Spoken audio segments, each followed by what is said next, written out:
Welcome back. Let's talk to Connor Campbell. He's a financial analyst at Spreadex. Morning to you, Connor. Morning. FTSE 100, obviously a week last week. What's that? 4 straight down sessions. Bit of a bounce yesterday. What are your clients up to in this contract? Yeah, it was an awful week last week, wasn't it? Really, the North Korea situation seriously weighing on mainly its miners, but sort of a rip of the fear throughout the entire market. Really, it's bounced back towards that 7,350 mark and a bit higher.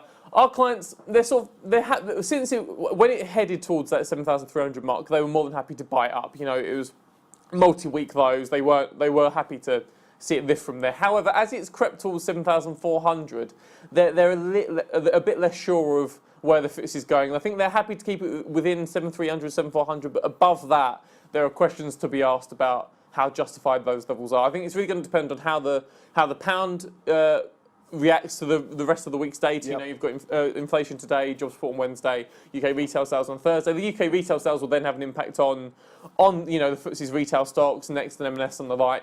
How they behave in the aftermath of that as well is really going to dictate how the FTSE can perform and if it can climb above that 7,400 mark. Also, just as on the macro level, it really depends on the US-North Korea situation. Really, that seems to have been pushed to the side over the weekend. North Korea have stepped back today and said they're going to delay their strike near Guam. If there is a heightening of the rhetoric again across the week, though, then that sort of pushes all the data to the side, and then the North Korea situation comes back into focus, and that's not particularly good for the FTSE. However, like I said, our clients keeping it within that 7,300, 7,400 mark. I think due to there is still some slight uncertainty until that's ridden out by the end of the week. Understood, Connor. Thank you very much indeed.